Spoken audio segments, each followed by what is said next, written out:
Hey, what's going on, guys? Welcome to the Sprout and Dusty Show. I'm one of your co-hosts, Sprout the Anti-Hero, and with me to the right on the screen is Dusty Grant. How you doing, brother?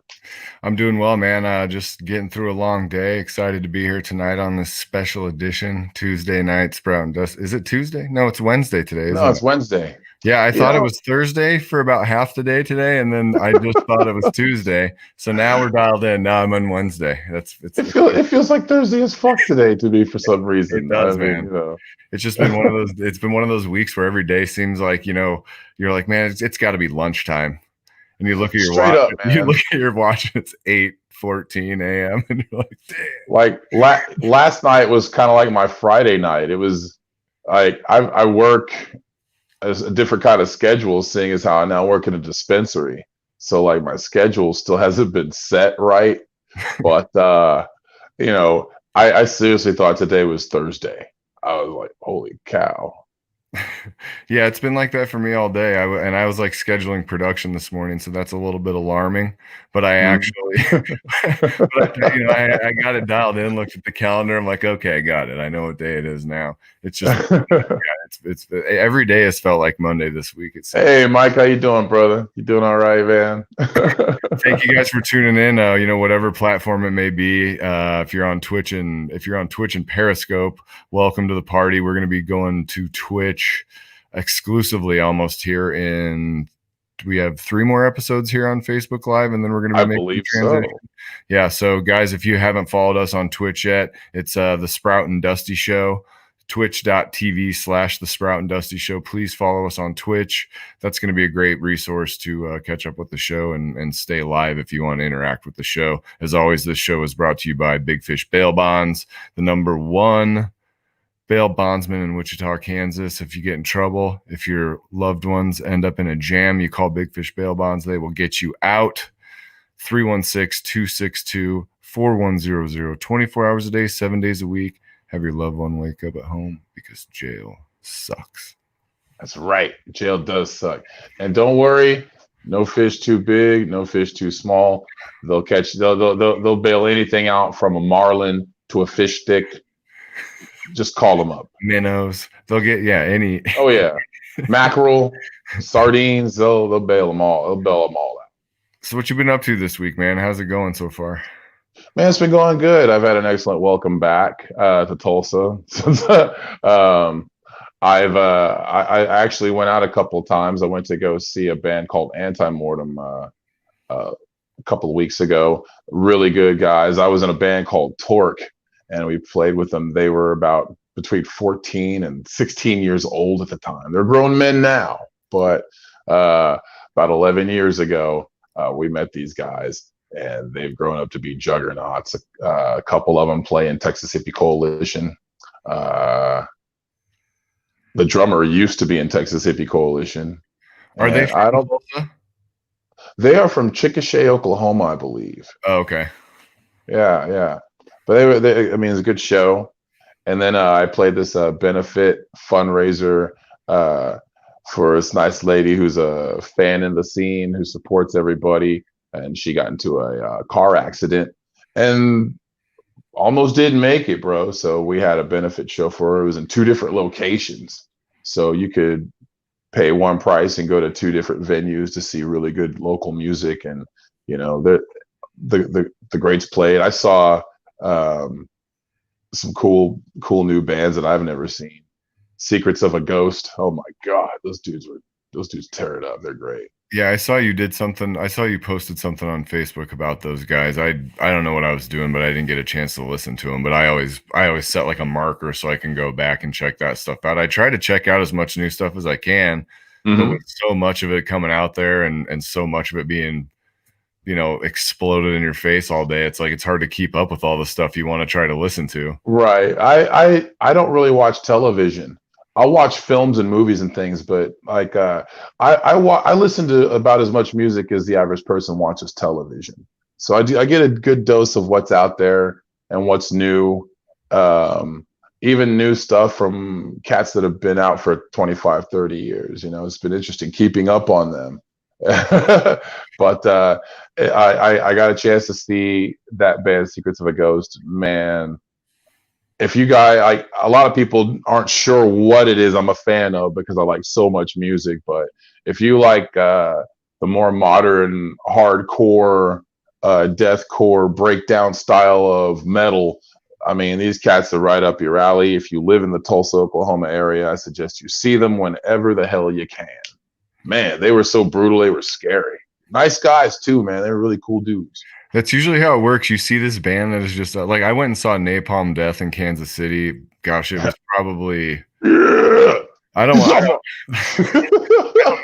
how long ago it was. It was a while back. It was probably 10 years ago. But I went and it was at the Beaumont in Kansas. I think the Beaumont's closed now. But in Kansas, at the Kansas City, I saw them with Devil Driver, and I met the guys from Napalm Death. And they were about the nicest guys you could ever meet. One of the guys had like a polo on.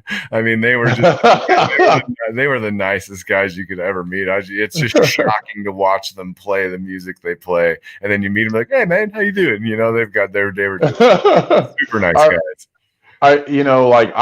My roots in music are in hardcore punk, American hardcore punk. So it's like listening to a band that was influenced directly from, Black Flag and Dead Kennedys and, Minor Threat, those bands to come out and basically help start grindcore. Holy cow. I mean, it's that stuff on steroids.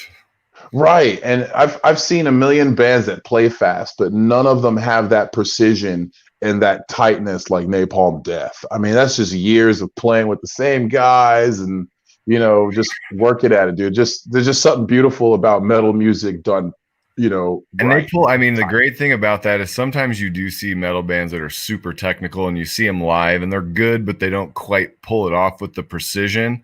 Well, when I saw Napalm Death, man, they were freaking on point. I mean, it was just everything was tight as can be. And they sounded amazing. It was a great show, and just seeing how nice they were just blew my mind. Blew my freaking mind. Dragon Force was one of those bands for me that I went to go see live. I've heard the music before I went to see them live, and they just happened to be at a festival I was at. So I checked them out. I'm like, man, they are nowhere near as tight musically. Like, I don't even think I recognized some of the stuff that they were supposed to be playing because they had to do something else. Oh, really? Oh yeah. Now there's bands that use backing tracks and things to help fill in certain spots, but we'll fill in that. We'll talk about that probably next week or something like that because there's a lot of stuff people don't know. So I guarantee you guys, if you like backing tracks or you hate them or you have some sort of philosophy, I'm gonna blow your mind next week. Okay, we ain't got time for this right now because we got a guest coming up in about 20 seconds. So we'll talk about backing tracks later. I've seen it go well, and I've seen it go not so well. I've seen some All people right. didn't have them synced up, and it's like, I wonder if that's might be even harder. Right. Buttons to push, I mean, we could talk about that all night, but Right. let's introduce our guest. We've gone over 10 minutes. Let's introduce our guest. Right on. The guest tonight is Cape from the Easy Out podcast. It's a baseball podcast. They're part of the Back Home Media family, which is the family that the Sprout and Dusty show is a part of. Cape's got a pretty interesting perspective. He's got a pretty interesting history. He's an animated, fun guy to talk to. So being part of the group, we thought it'd be awesome to have him on. Welcome to the show, Cape from the Easy Out podcast. How's it going, brother? What's up, guys? How's it going? Oh, nothing much, man. Shit, chilling in a hotel in Atlantic Beach, North Carolina right now. So you're traveling. Yep. I saw the background. I was going to ask, are you in a hotel or something? Yeah. Usually on Easy Out, I'm in the man cave at home with all the Brave shit behind me, but I'm on the road for work right now. So awesome. Thanks for making the time to come on, man. Being traveling for work is never fun, but you travel a lot for work. Is that right? No. Yeah. Currently I travel roughly 180 to 220 days a year. So. Oh, wow. So being on the road's no thing. Do you do the show, the Easy Out podcast, on the road quite a bit, or is it mostly? Yeah. So I just became co-host of Easy Out probably 3 months ago. I haven't been traveling that much over summer because of COVID and everything. So I've been doing it from the house a lot, but I mean, it's easy to do. I just take my mic stand on my computer wherever I go and get her done. That's what's up, man. Being equipped and versatile is very important in the podcast game. Yeah. Hey, you were Sprout, you were talking about Punk a second ago. I wanted to give a shout out and say rest in peace to Sid Mack. He's a original singer of Bad Brains. He passed away a couple weeks ago. Actually it was a couple of weeks ago. The news just broke out 5 days ago. Yeah. Wow. But, I mean, Bad Brains is killer. I mean, just their influence alone. I mean, look at Beastie Boys. Beastie Boys named themselves Beastie Boys so they'd have the same initials. Yeah. They're fucking awesome. Like go ahead. Also, rest in peace to Riley Gill, lead singer of Power Trip. I don't know if you have listened to Power Trip. Yes. Killer thrash metal band from Dallas, Texas. Riley was a acquaintance of mine, so that death really fucking sucked.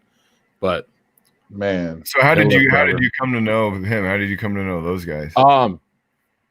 Fuck, that's a long story. I was in a crew, I guess you want to call it. Some people call it a gang. Some people call it a crew. It's just a group of guys all across the country that went to hardcore shows together and moshed the shit out of people and had an annual barbecue together. But I went to a wedding in Texas for one of the guys, and all the guys from Power Trip are friends with him. All those dudes were at the wedding. So I met them there, and we kind of just kept in touch ever since then.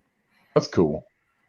Yeah, like which if none of y'all have listened to Power Trip, I strongly suggest you go listen to Power Trip.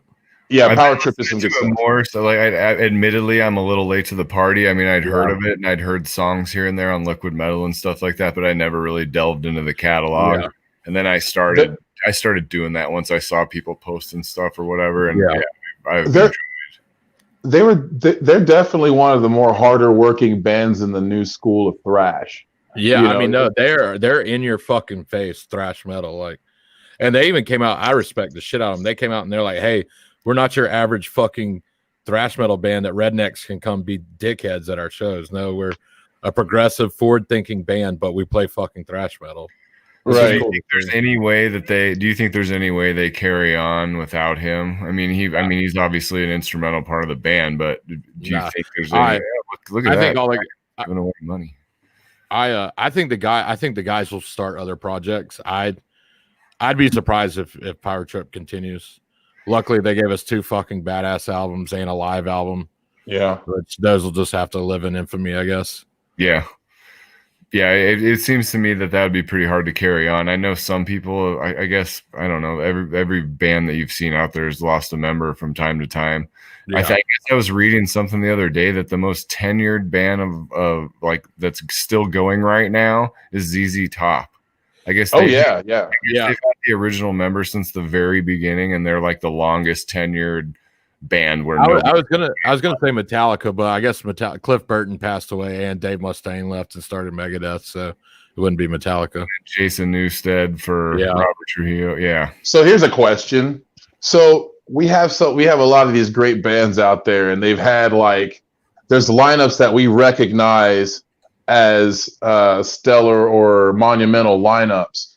What do you think about the musicians that may be in bands before they blew up or got big? Dave Mustaine, obviously, that's another situation. He was a badass by himself. Yeah. But what do you think happens to a lot of these people that don't necessarily make it with that band in the height of their fame or popularity? I mean, dude, it's crazy you brought this up, and I'm gonna butcher his name. I cannot remember it.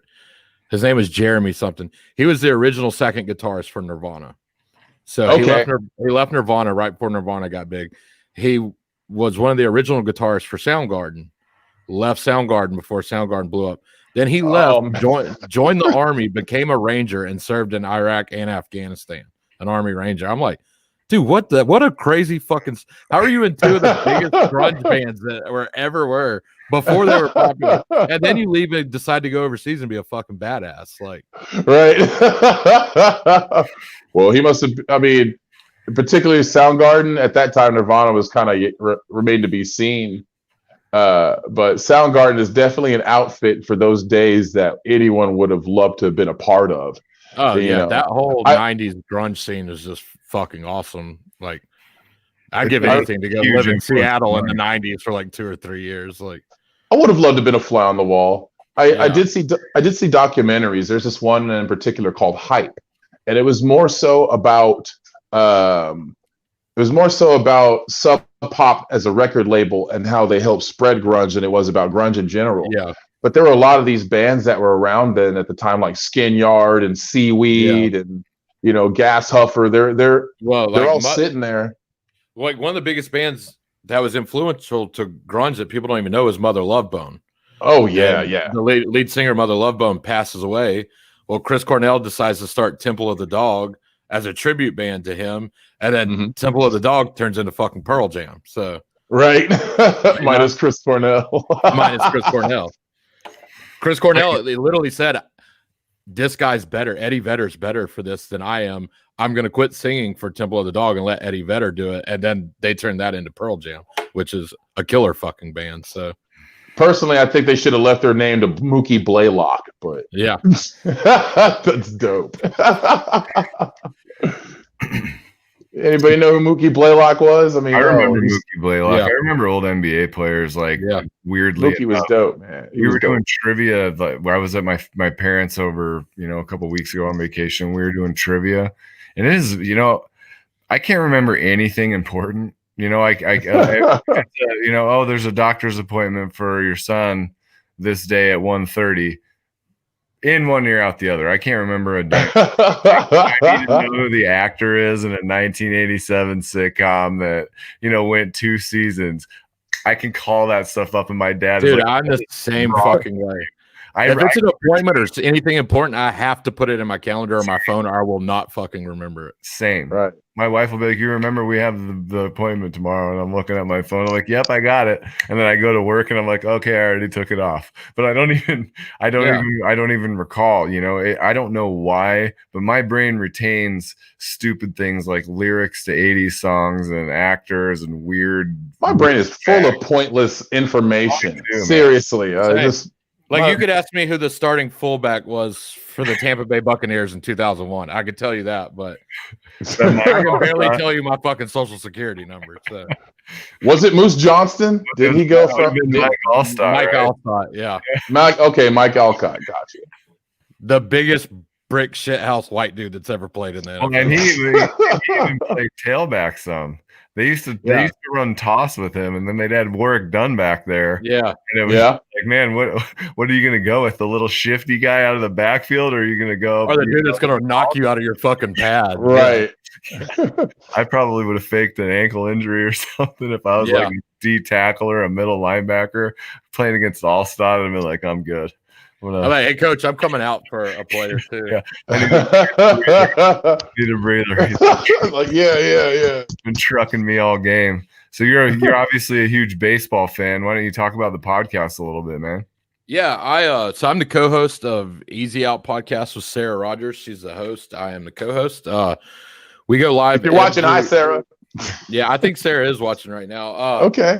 We go live every Thursday night at 10 o'clock Eastern time on same as y'all, Twitch, Facebook, YouTube, pretty much wherever you can find a live show except cable television. Right. Me and Sarah are both big Atlanta Braves fans, but our podcast is not a Braves podcast. We cover all of baseball, so Okay. fun.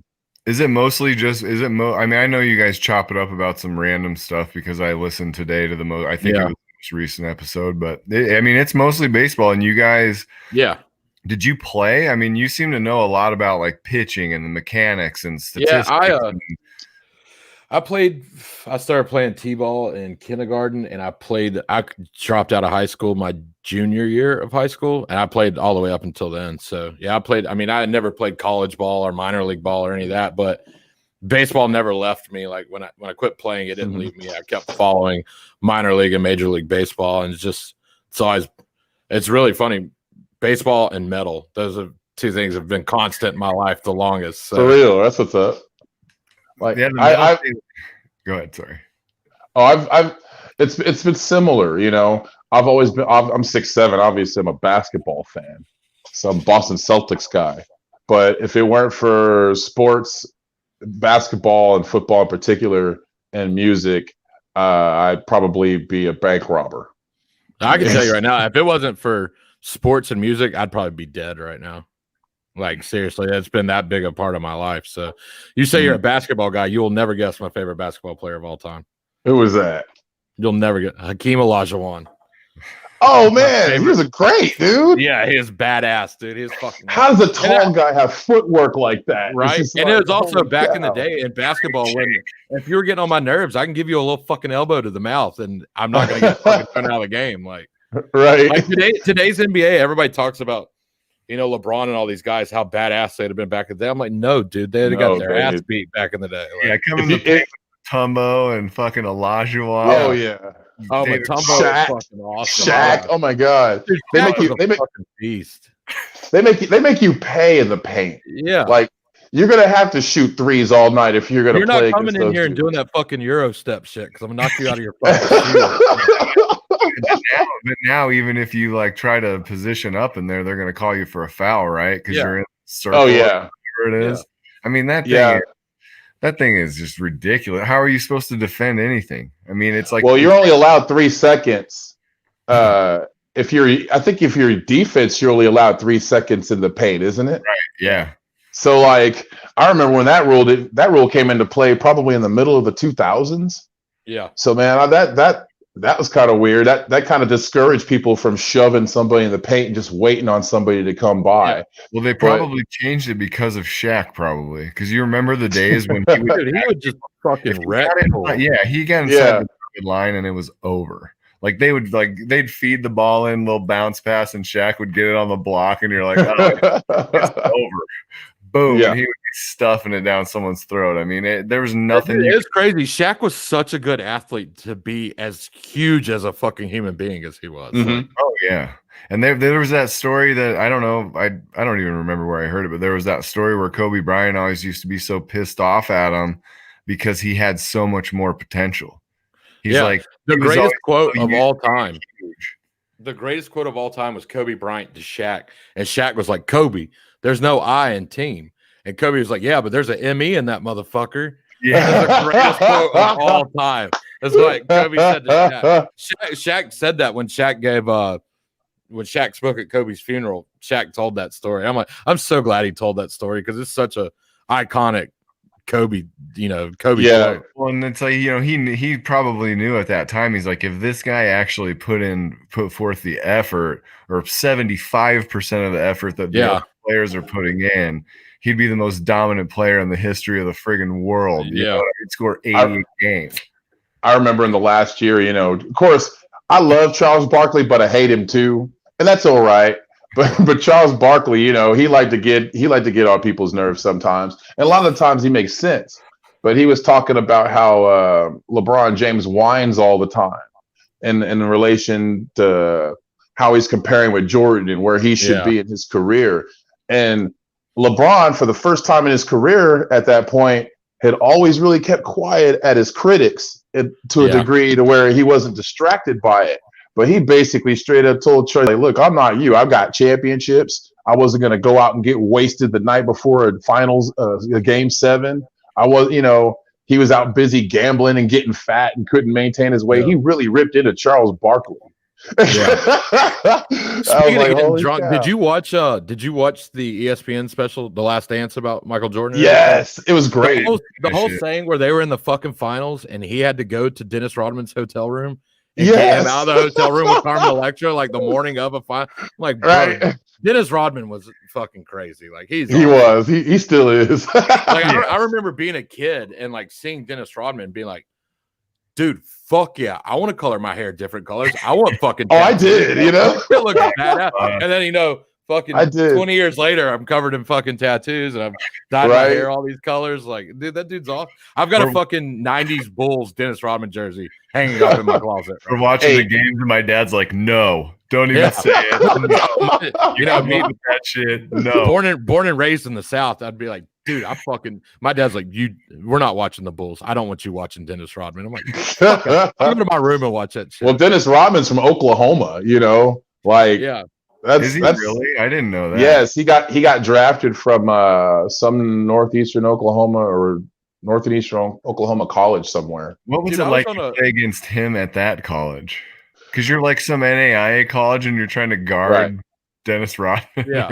You're trying to keep him out from getting rebounds. Like, what are you going to do to that guy? Nothing. I mean, well, when Dennis Rodman got drafted, he went straight to Detroit. So that answers that question. You join a team with other brutes and goons like him. I mean, Notorious, just one of the baddest ass teams that ever played. And hated the fucking Bulls. Hated them.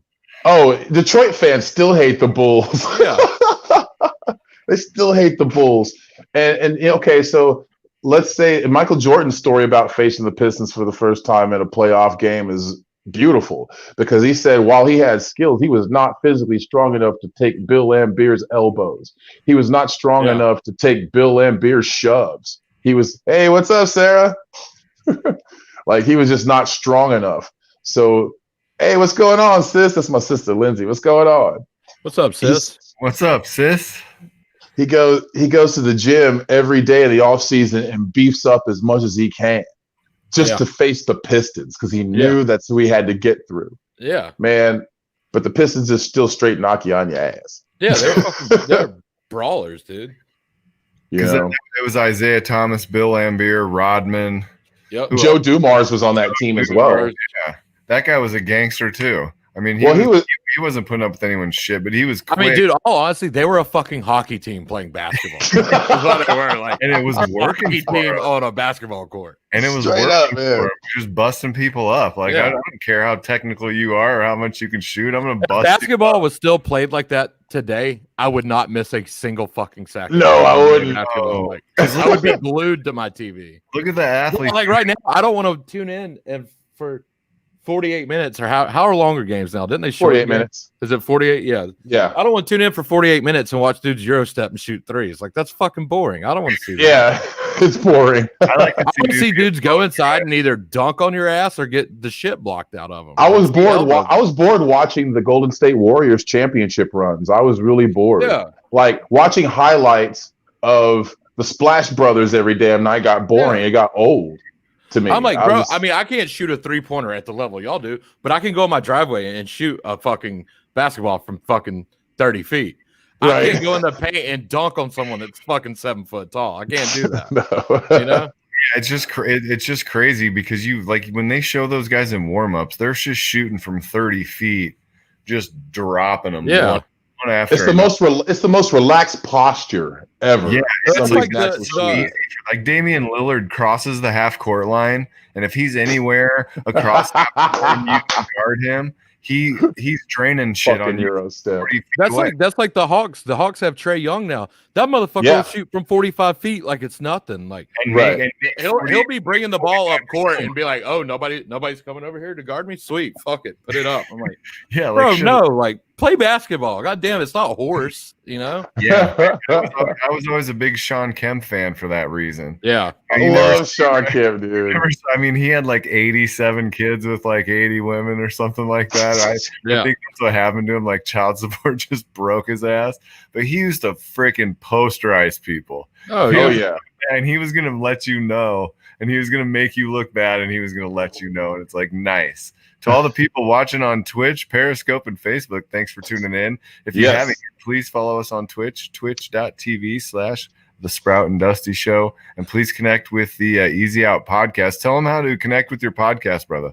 Oh, on Twitter, it's at Easy Out Podcast. On Instagram, I think it's at Podcast Easy Out. Facebook, it's just Easy Out Podcast. You can follow me at Braves_Cape.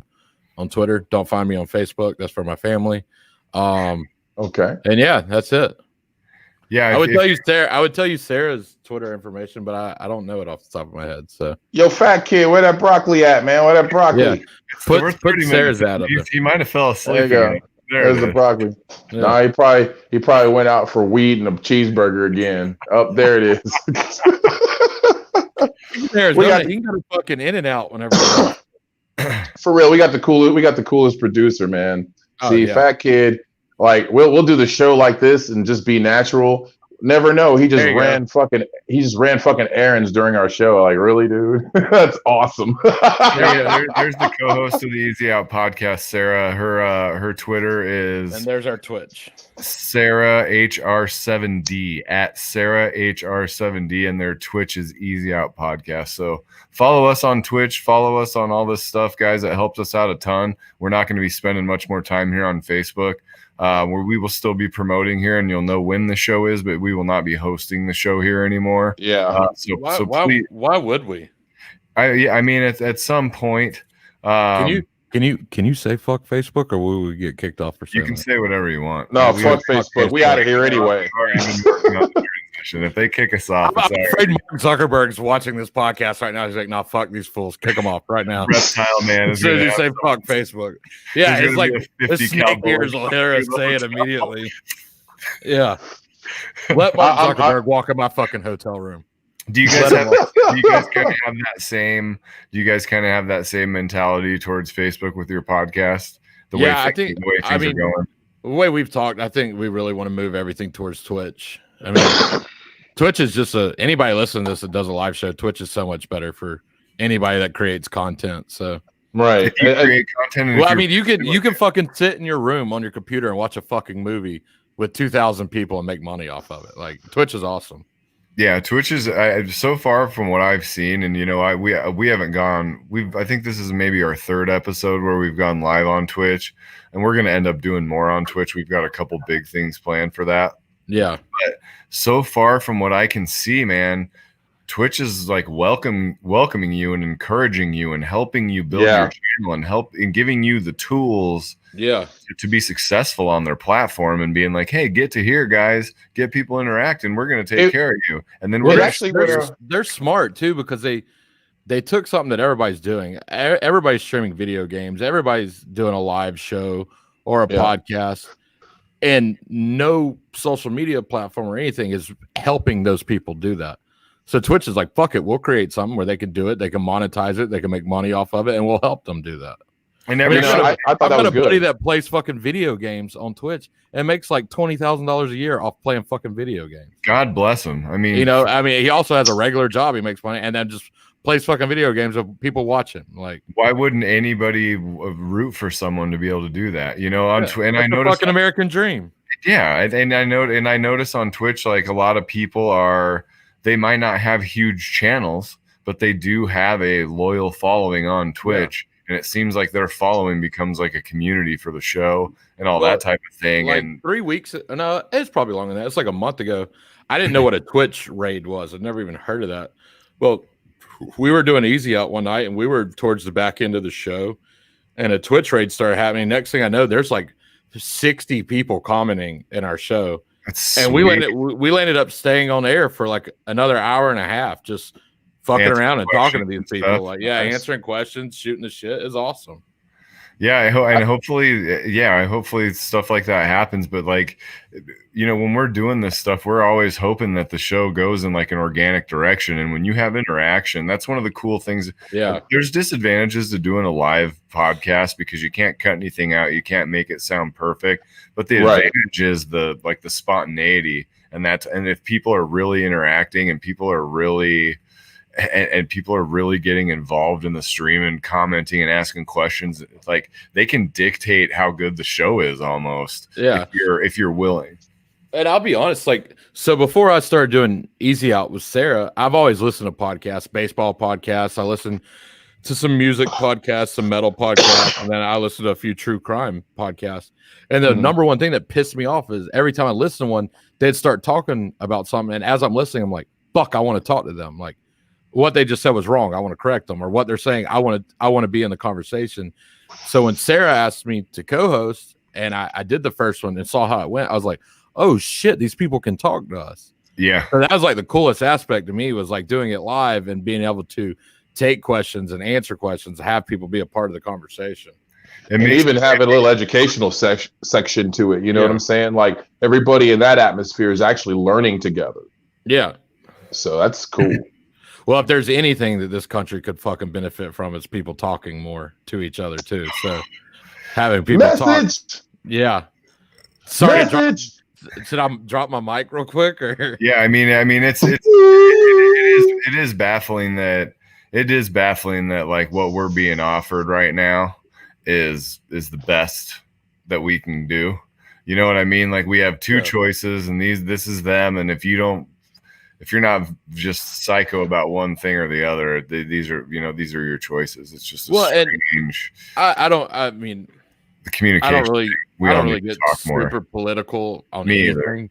But one thing I will say about the whole what you just said is that this is your choice. This is your choice. This is the greatest election that's ever happened in this country for people to finally realize you can vote third party. Exactly. A third party candidate will not win this election. No, but it is a very good chance for people to be like, no, fuck no. Get third party candidates into debates, get third party candidates on TV, and let's do this. Why do you have to pick one or the other? Like, I mean, the whole, I picked the lesser of two evils. That's fucking bullshit. The lesser of two evils is still evil, you know? Yeah, I honestly feel like it's just both sides are kind of doing the same thing to you with a different uniform on, or like a different gloss or a different image or whatever they're trying to do. But I feel like they're all trying to do the same thing. It's just this weird feeling. I don't know. I'm not digging it this year. No. I mean, I'm gonna go vote. I'm gonna do my civic duty as a citizen of this country, but I'm not fucking excited about it. And for the record, I will be voting third party. So yeah, it's hard not to get political, but I mean, look at us. Hey, man. look, we're literally 2 months from an election. D's nuts 2024, yo. D's nuts 2024. Straight up. You might be running against an 81-year-old Joe Biden. Anybody that's listening to this, if you live in a state that you know Biden or Trump, either one's going to dominate, and you really feel like it, go vote third party. That's a perfect chance for you. I have a friend that lives in Alabama. He's like, I can't vote third party. Just the way I believe, I have to vote for Trump. Like, I want my vote to count. I'm like, bro, you live in fucking Alabama. Trump will win that state by 90%. Like, you live in fucking vote third party. That's a chance for your voice to actually be heard, you know? Man, that ass 2020. Yeah. That ass.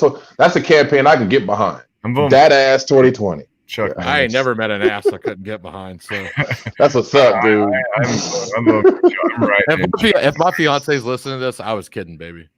that was a joke. When are you getting married? How far out? Do you have a date set, or it's probably pretty hard to plan now?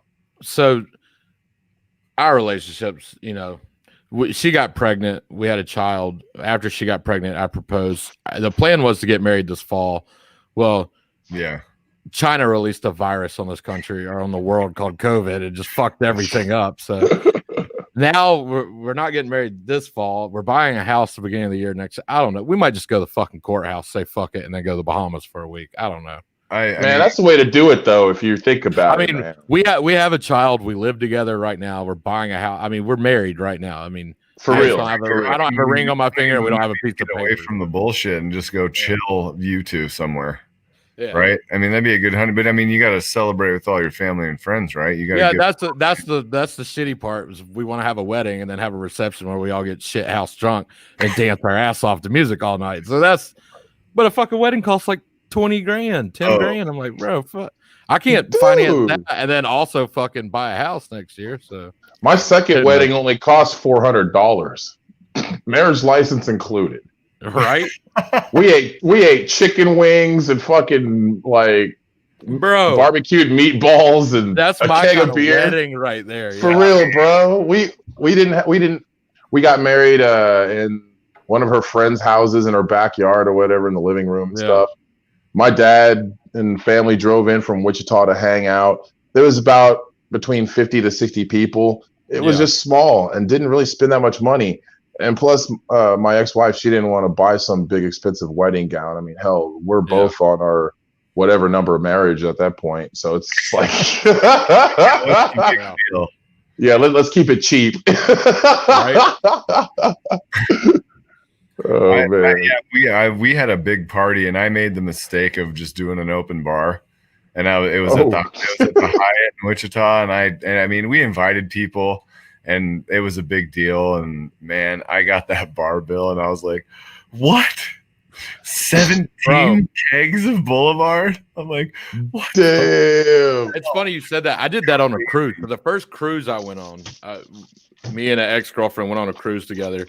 And, you know, I don't know if y'all have ever been on a cruise, but you don't use your debit card to buy anything or cash to buy anything on a cruise. They give you like what's a room key for like a hotel. It's what unlocks your door to your room on the cruise ship. Well, you use that to pay for everything, right? So you really don't keep track of how much you're spending. So we go on this cruise for a week. I'm drinking the whole fucking dude. The last night they slide up like your bill under your door. Shocking. For what, bro? I looked at this bill and I'm like, this is not fucking real. And my girlfriend at the time was like, "What?" I'm like, I'm looking at our bill right now. And she's like, we didn't spend that much money. I'm like, well, apparently we spent $2,300 fucking dollars on alcohol this week. Whoa. She was like, there's no fucking way. It is line item by line item. This fucking receipt or this bill is like 7 fucking pages of writing about that big. Whoa, dude. and like the date and everything. I looked like the first day we're on it. I was like, there is no way I had 18 Johnny Walkers the first night we were on this ship. She's like, I don't know. You're pretty fucked up the first night we were here. And I'm like, holy fuck. So I went to like pay for it. I tried to pull the whole Kevin Hart skit, like, so see the way my savings and my checking set up, like they didn't fall for it. I had to pay for that shit. It sucked. Yeah, they've seen that act before. Luckily, I ran a gamblet on their fucking casino while I was there. I won a pretty good amount of money in the casino. So yeah, like all cruise ships have casinos. Yes. Oh yeah, bro. That would be a really terrible place for me to be. Oh, yeah, it's fucking awesome, especially when you do like the days at sea where you don't port, you're just in the ocean the whole day. Like, bro, you can lose track of time real fucking fast in a cruise ship casino. I can lose track of time in an office. So if I was on a ship, I have no idea. Well, that's like, you know, casinos do that shit on purpose. Like if you go to Vegas or Biloxi or any Atlantic City, there's no windows, there's no clock, and they pump oxygen in there, and they give you free and then they give you free alcohol, so you'll stay awake and gamble, but you'll get drunk and blow all your fucking. And then before you hit the bathroom, they're gonna throw 9 attractions at you. They're gonna throw a bar, a restaurant, a shop.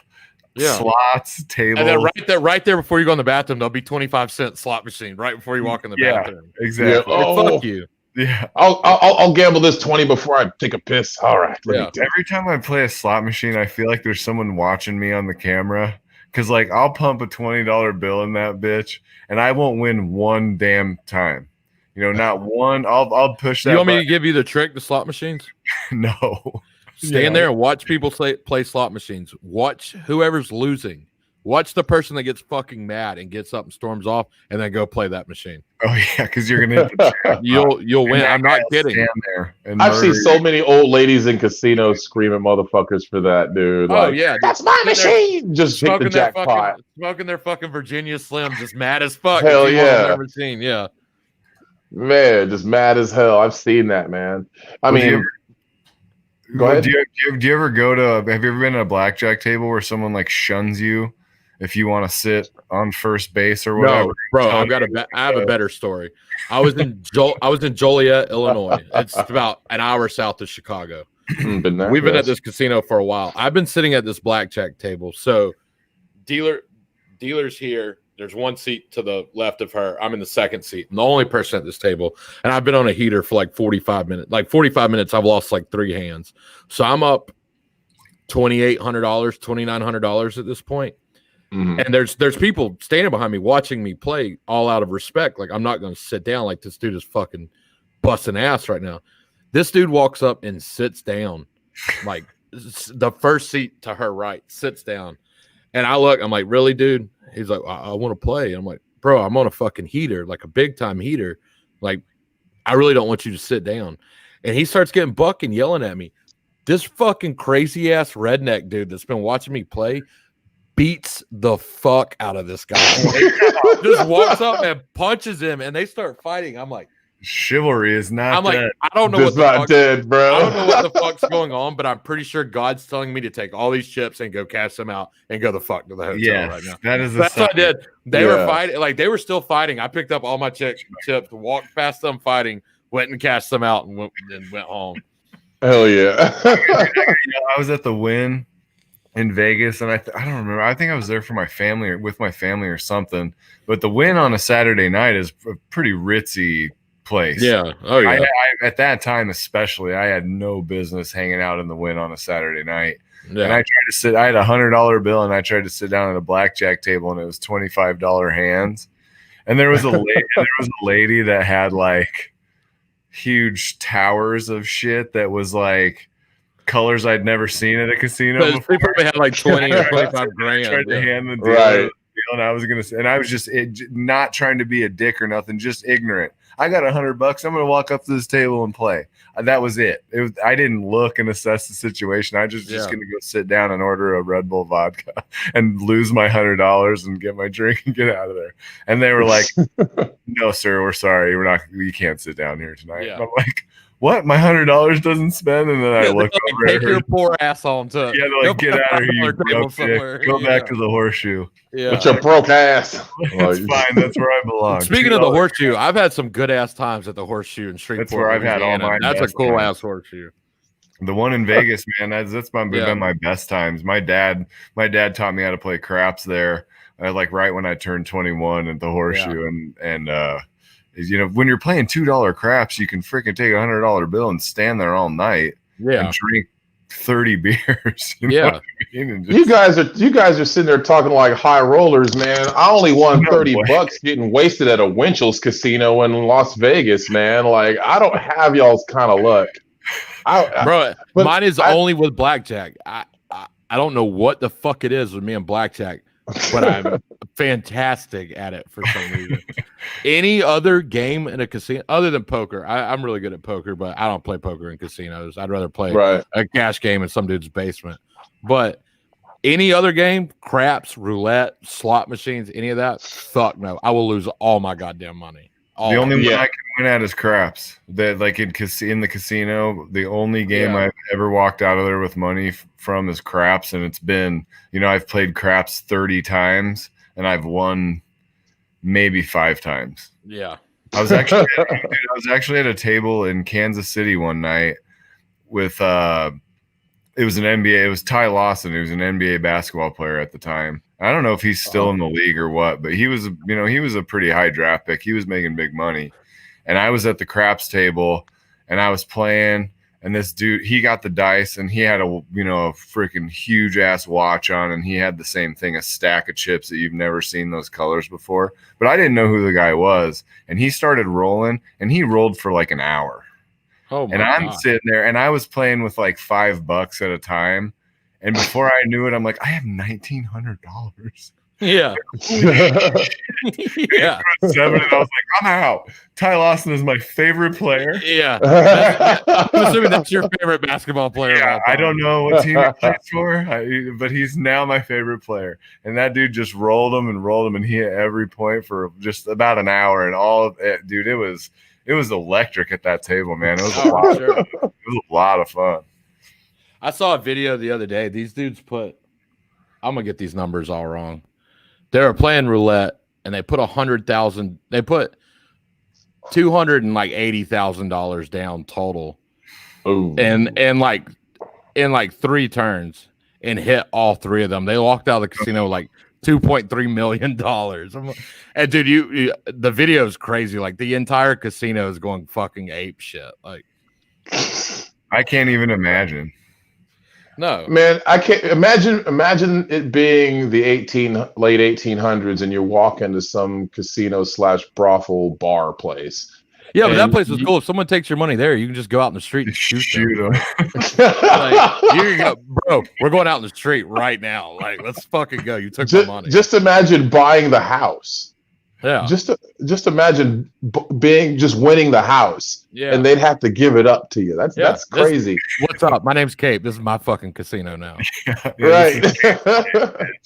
Where's my pit boss? This is the Cape Casino now. Who's the meanest guy in here? You're my vice president. Yeah. Back then you could just shoot people. Yeah. You know, if someone was mouthing off, I've always kind of like fantasized about that, like the Wild West days. Like, would I want to live there? Fuck no. Would I want to spend a few days there? Yeah, it might be cool. You know, to watch. Do you ever watch Westworld? No. Okay, so everyone has told me to watch that show, and I have not started it. So, and I'll tell you, I saw the old movie. It's a really interesting. The old Brenner. It's a really interesting concept. Like, but to be honest, it's like a Western set with like futuristic, like space. Western sci-fi kind of deal. So, like, basically, it's the future, but like really rich people from the future fly in to this place called Westworld, and it's like an amusement park. But they like take them in, and they have real people, and they're crafting the robots and stuff. But like artificial intelligence starts to take over, and it starts to get super fucked up. But at the end of the day, man, the first season was really good, and then I started watching the second season, and I was like, bro, that sucks. There's a show called Quantico. I don't know if you've ever seen it. Yes, dude. Yes. The first season of that show is fucking awesome. Every season after that is just dog shit. Garbage. Like, how did you take such a good show and just fucking ruin it? Doesn't it suck when they do that? I felt like they did that with Dexter. You know, did you guys watch the show? No, I like that. The ending of Dexter was fucking bullshit, but the ending of Dexter was trash. But that's what they're supposed to do by rule when it comes to shows. Since we're talking about TV shows, do y'all want to hear a really fucking funny story that involves illicit drugs and me and TV shows? Sure. Okay, so I accidentally took like 17 hits of acid one time, right? How do you accidentally take that much acid? My friend was selling LSD at the time and had a vial of like liquid LSD. Okay. And like there was much more left in it than what I thought was left in it. And he was joking, handed it to me. He's like, "Hey, dude, take the rest of this vial." So I just took the lid off and threw it back. And he was like, "Bro, that was like 20 hits of acid." I was like, "Oh, cool. Well, I'm fucked." So I go back. I immediately, I'm like, I need to get to my house like now. I need to be in my bedroom now, because when this shit kicks in, I don't know what's gonna happen. So for like 4.5 days, I tripped fucking balls, right? Oof. So I started Lost. As soon as I started tripping, I started watching Lost. I watched every season of Lost while I was tripping, except the last season. And to this day, I've still never seen the last season of Lost. No fucking clue. 17 more hits of acid to watch the final season. Absolutely no clue how that show ended. But I watched. Was there is there 6 seasons? I watched all 5 seasons. Never watched the last season. So take 6 hits of acid and watch the last season. Right. So I watched the entire first season of Lost, and then I watched the first 4 or 5 episodes of the second season. And because I had a job at that time that required me to be gone that night of the week, I missed 2 episodes. And when I came back to it, I was completely fucking lost. Yeah, literally. Yeah, it's like, dude, it was so funny. That's how weird that show is. I was tripping so hard. Like the people, my roommates at the time, were like literally like weren't even asking me. They were just going and getting food and bringing it to me because they're like, "Dude, you have to eat." I'm like, "No, I'm good. I don't want to eat." So they'd like go get me McDonald's, and like they would come in. I'd be sitting on like the corner of my bed like this, just staring at the TV. Like, it was fucking ridiculous. That was the last time I've ever done that. I cannot imagine how paranoid I would get They are trash. Just knowing that I took 17 hits of acid, bro. For We 4 didn't and a half, know. for 4.5 "Oh my God." days, 4.5 days, I was in my bedroom or pissing in the bathroom. That was literally right next to my bedroom. That's the only place I went for like So 4 and it a was half not days, 5 pleasant days. at all. There were times when it was very pleasant. There were times when I was like, all right, this is it. God has decided that I am coming home today. Transcending. I'm gonna go pack my bags and I'm going to heaven today, or I might get up there and he might be mad as hell and send me to hell. But I'm leaving today. And finally, like I finally came out of it. I slept for like 30 something hours. Like it was crazy. Yeah, your brain probably needed a little bit of a breather after and then that. so that scared the fuck out of me. I didn't do LSD for like 4 years after that, and then the last I've only time done it 5 times. All my trips were bad. Were they really? the I've last never time, Yes. let's just fucking tell all the stories. The last time I did it, I took 11 days off from work, and my stupid ass, the last day of my vacation was 4th of July, right? Mhm. My dumb ass didn't take the day after it off as well, so I had to go back to work the day after 4th of July. Well, it's 9:30, 10 o'clock at night. I'm at this fucking huge pool party for 4th of July. I'm sitting in this hot tub, and this dude's like, "Hey, bro, you want to do some acid?" I'm like, "Fuck it. I think it's been long enough. Fuck it. Let's do it." So he gives me like 4 hits of paper, put it in my tongue. I'm like, "All right, fuck yeah, this is awesome." I'm vibing at the party. Like I'm tripping, but having a good time. I go home, actually go to sleep, wake up the next morning. Like I got to go to work. Bro, I had like 8 panic attacks in traffic on the way to work that morning. Like, I'm like, bro, why am I tripping so much harder right now than I was 10 hours ago? Right. I walked into work, logged into my computer. My boss walked up and was like, "Hey, man, how was your vacation?" I literally look at my boss and go, "Hey, man, I can't do this. I love you. Bye." Turned my computer off, walked off, got back in my car, and drove back home. And he called me on the way home, and he's like, "What's wrong, dude?" I was like, "Man, I just got some family stuff going on." I had a really bad week. I was like, "Today's Friday. I'll be back Monday. I promise I'll be there Monday." And he was cool with it. But I mean, I wasn't about to be like, "Hey, bro, I dosed 6 hits of acid like fucking No shit. like 11 hours ago." So Yeah, you can't really tell them that. The No. sympathy levels are going to be pretty low if you're like, I mean, yeah, I probably you know, could have. This boss at the time, like this was a corporate job, but my boss at the time got kicked out of pharmaceutical school for stealing fucking pills when I was in pharmaceutical school. So I probably could have Oh, told him. man. so tempting. Like, can you imagine? Like, what's this one do? I'm gonna try this one. Oh man, we'd like to remind everybody that we're phasing out our Facebook streaming and primarily going through Twitch here pretty soon. So we'd like you guys to follow us on Twitch at twitch.tv/The Sprout and Dusty Show. And for y'all Twitter users, we're on Periscope at pscp.tv/Sprout and Dusty/follow. So hit us up on those 2 platforms. We'd love to see you. I hope you guys are watching now. If y'all out there in those platforms, what's up? So Yeah, it's imperative that you guys follow us over there because the live interaction is important for the show. You know, of course, you can always catch the episodes on YouTube and Spotify after the fact, Mhm. but you can't really submit your questions and stuff and interact. And it's kind of fun to interact with shows. So please interact with us there, guys. This show is brought to you by the Sprout. The Sprout and Dusty Show is brought to you by Big Fish Bail Bonds, the #1 bail bondsman in Wichita, Kansas. If you find yourself in trouble, please call them 316-262-4100. 24 hours a day, 7 days a week. Have the loved ones wake up at home. Big Fish Bail Bonds, because jail sucks. They've been a great sponsor for us. And yeah, we thank you guys for tuning in. Please share. thank you, Pat. All that good stuff. Yeah. What are some of the bands? Yeah, so you've toured with bands, Cape. Why don't you tell us about that? How'd you get into that? All right. So I told y'all before we started the show, I was going to tell y'all a story. Go So a bunch of my friends have always been in like metal bands. They were in a band called Chain Stokes, as a local Atlanta band. That band turned into Woe Is Me. Mhm. And then Woe Is Me got huge. They toured Europe, Japan, fucking Australia. They've toured all over the world. That band's broken up. But the first tour we ever did, it was with Chain Stokes. And like they were so excited to tour. Like 3 of us that were just friends of the band, they're like, "Hey, do y'all want to? We got a 15-passenger van and a trailer full of our shit. Do you want to go with us?" I'm like, "Yeah, fuck yeah." It was like an 8-show tour. Is Georgia, Alabama, and Florida. Well, like the fourth night of the tour, we get to Palm Springs, Florida, like West Palm Beach, that area. No, it's Pompano Beach is where we were playing. And the bass player of the band's like, hey, the guy that promoted the show is going to meet us at the venue. We're getting there kind of early. He's going to take us to lunch. Do we get there? This motherfucker is 60 years old, bald. His name's Frank. I'll never forget this dude in my life. He also drives like a 15-passenger van.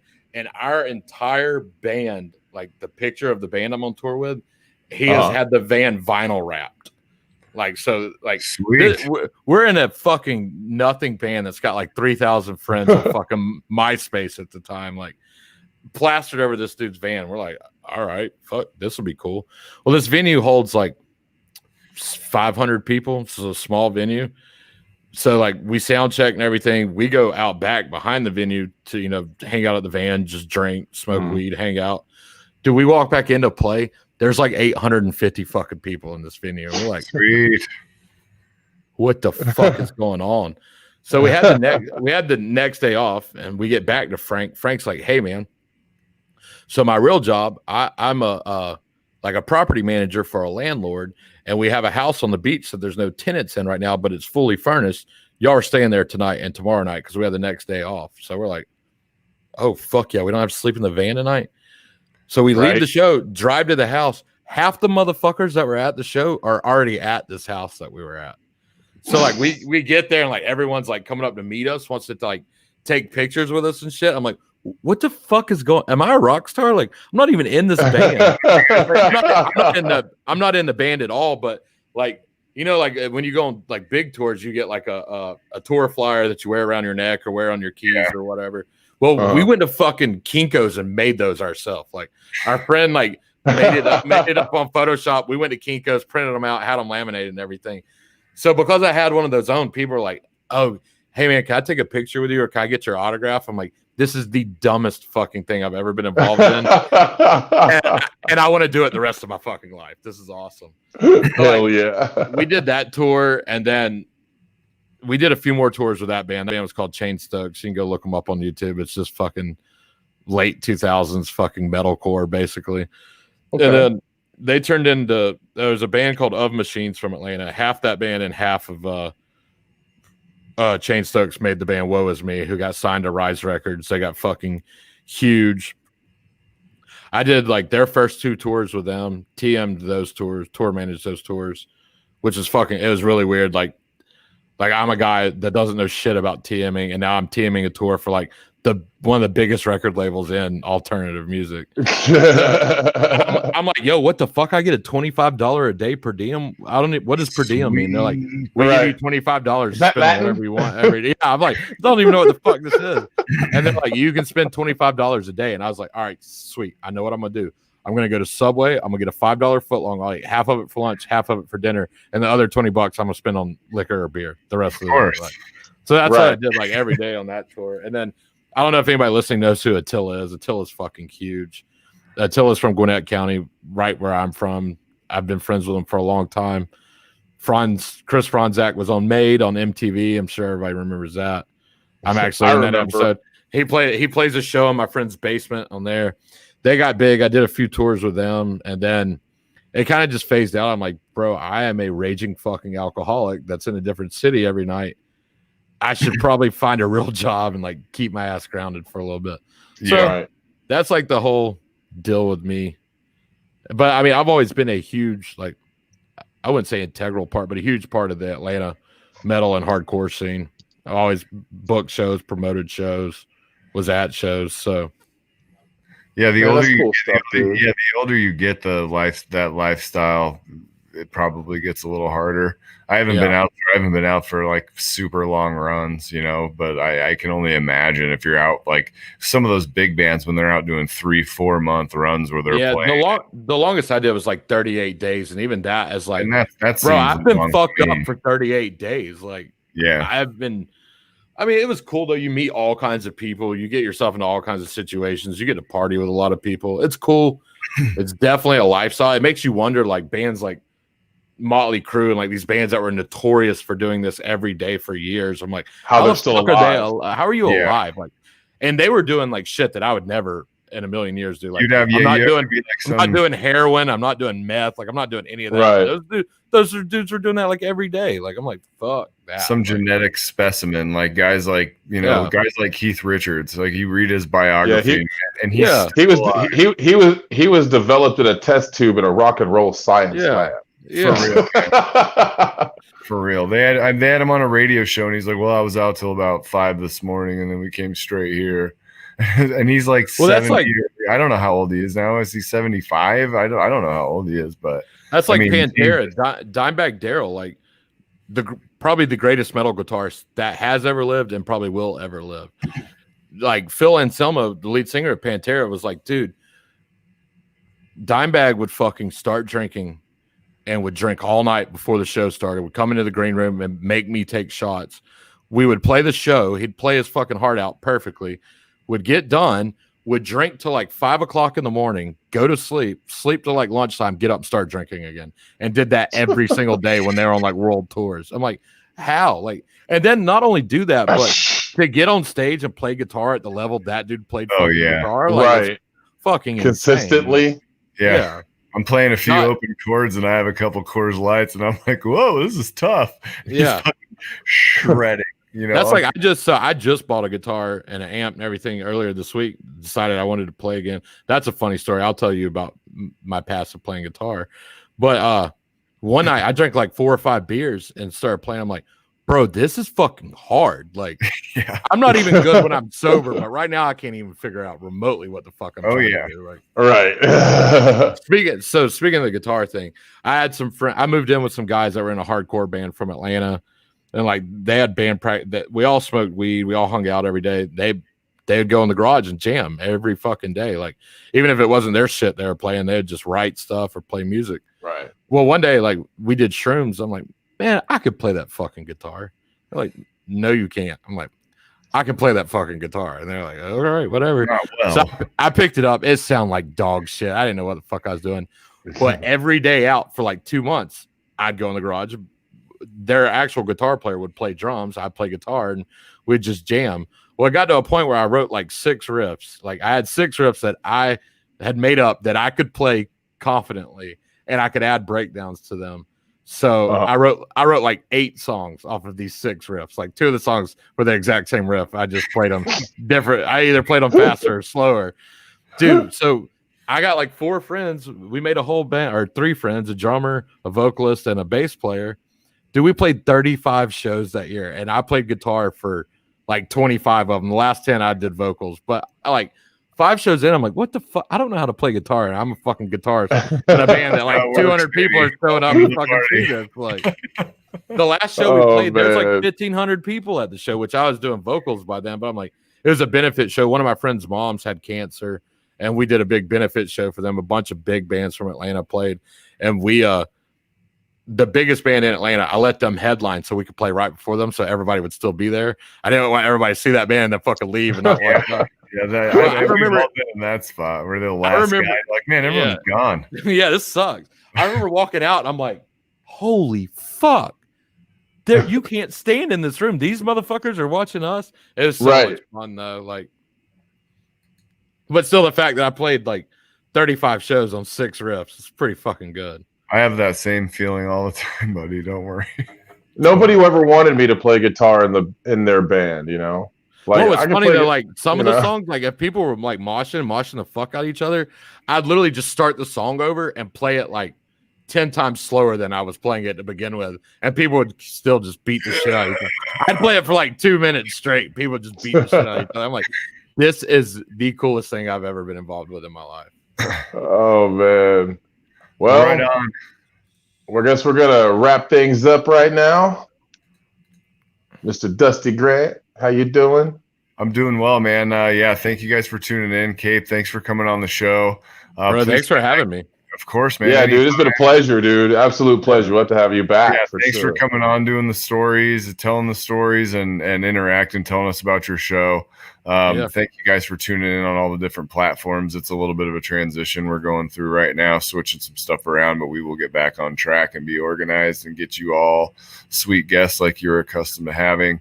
Big Fish Bail Bonds, thank you for sponsoring the show. Cape, Easy Out Podcast. Tell them one more time how they can find you. Twitter at Easy Out Podcast, Twitch at Easy Out Podcast, Instagram at Podcast Easy Out, and Facebook Easy Out Podcast. Awesome. Work. Guys, connect with us. Look for the Sprout and Dusty Show. We're pretty much everywhere podcasts can be found. If you're out there listening on Spotify and you're not listening live, thank you. We love you too. We're seeing your numbers and we appreciate you.